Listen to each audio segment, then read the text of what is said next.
Assalamualaikum warahmatullahi wabarakatuh. Alhamdulillahirrabbilalamin. Wassalatu wassalamu ala asrofil anbiya wal mursalin wa ala alihi wa sahbihi ajmain, amma ba'du. Sebagai hamba Allah yang beriman, marilah kita panjatkan puji dan syukur kehadirat Allah Subhanahu wa taala yang telah memberikan kekuatan, kesehatan lahir dan batin kepada kita semua. Salawat dan salam tidak lupa kita panjatkan kepada junjungan kita Nabi Allah Muhammad SAW yang telah mengantarkan umatnya dari peradaban hidup yang jahiliyah menuju pada peradaban hidup yang modern, yang penuh dengan perkembangan ilmu pengetahuan dan teknologi seperti yang dapat kita rasakan pada saat ini. Semoga kita semua termasuk hambanya yang taat, yang berhak mendapatkan syafaatnya di hari akhir kelak.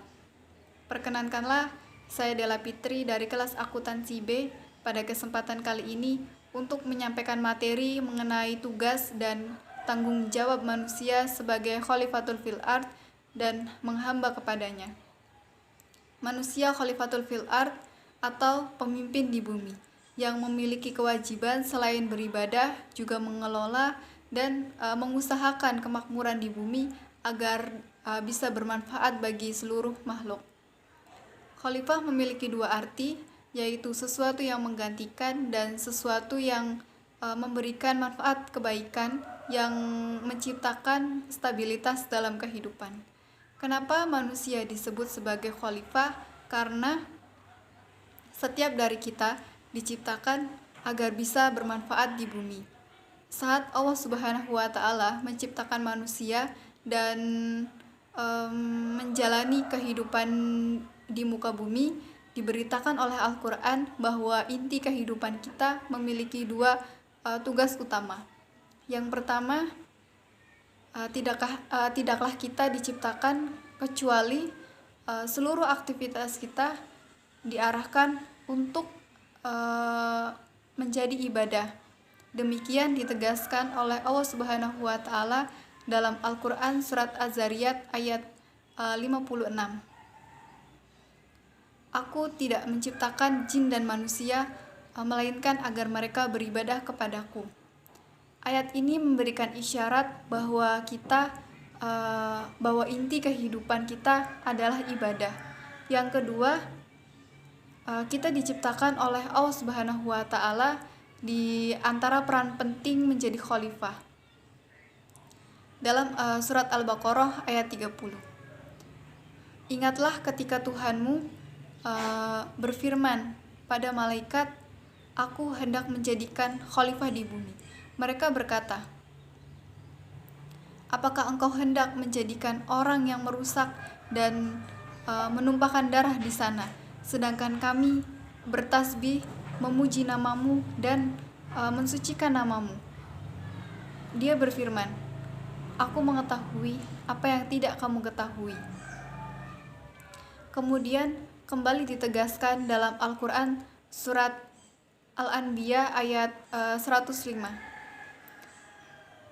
Kami telah menuliskan di dalam Zabur sesudah kami tulis dalam Lauhul Mahfuz bahwasanya bumi ini dipusakai hamba-hambaku yang soleh.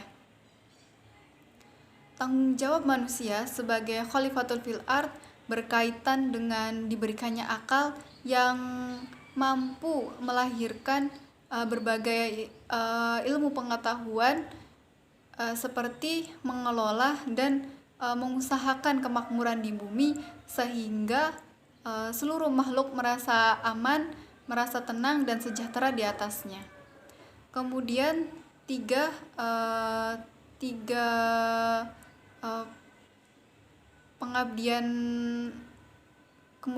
unsur pengabdian manusia kepada Allah Subhanahu wa taala. Yang pertama, ketundukan hati kepada Allah Subhanahu wa taala. Ketundukan hati kepada Allah Subhanahu wa taala menjadikan seseorang yang beriman tidak merasa berat ketika menjalankan pengabdian. Bahkan dia tidak merasa sedih ketika hal-hal yang tidak menyenangkan menimpa dirinya. Allah berfirman, tidak, barang siapa yang sepenuhnya menyerahkan diri kepada Allah dan berbuat baik, dia mendapatkan pahala di sisi Tuhannya, dan dia tidak merasa takut pada mereka, dan mereka tidak bersedih hati. Yang kedua, taat kepada Allah Subhanahu wa Ta'ala tanpa perasaan berat.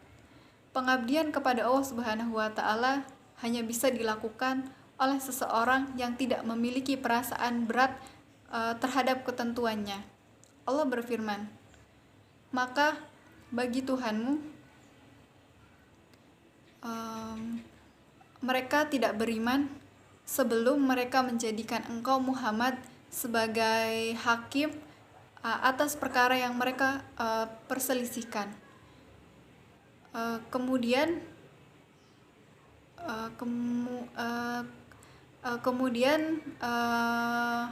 tidak ada rasa keberatan di dalam hati mereka terhadap ketentuan yang engkau berikan. Allah kemudian mereka menerima dengan sepenuhnya. Quran surat An-Nisa ayat 65. Yang ketiga yaitu menyerahkan diri kepada Allah Subhanahu wa Ta'ala tanpa perasaan berat. Apapun yang dilakukan manusia di dalam kehidupan, bila diserahkan sepenuhnya kepada Allah Subhanahu wa Ta'ala dengan harapan mendapat ridho dari Allah Subhanahu wa Ta'ala, maka ia termasuk orang yang mengabdi kepada Allah Subhanahu wa Ta'ala. Allah berfirman, "Katakanlah Muhammad, sesungguhnya salatku, ibadahku, hidupku dan matiku hanyalah untuk Allah Subhanahu wa Ta'ala, Tuhan seluruh alam." Quran surat Al-An'am ayat 162.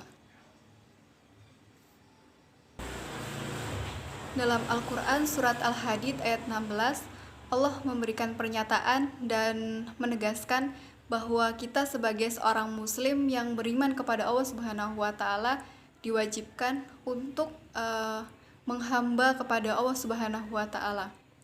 Karena tugas manusia tidak lain dan tidak bukan hanyalah untuk menghamba kepada Allah Subhanahu wa Ta'ala.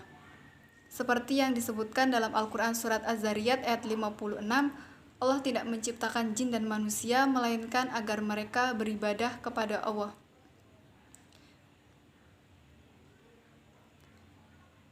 Disitulah profesi sejatinya seorang manusia, terutama seseorang yang beriman. Profesi sejati untuk senantiasa menghamba kepada Allah Subhanahu wa Ta'ala, senantiasa beribadah kepada Allah Subhanahu wa Ta'ala dengan mengharap ridhonya. Disinilah momen kita, momen dimana manusia menjadikan dirinya untuk senantiasa menghamba kepada Allah Subhanahu wa Ta'ala, karena Allah Subhanahu wa Ta'ala telah menegaskan, bahkan berkali-kali menegaskan bahwasanya tugas hidup manusia adalah menghamba kepada Allah Subhanahu wa Ta'ala.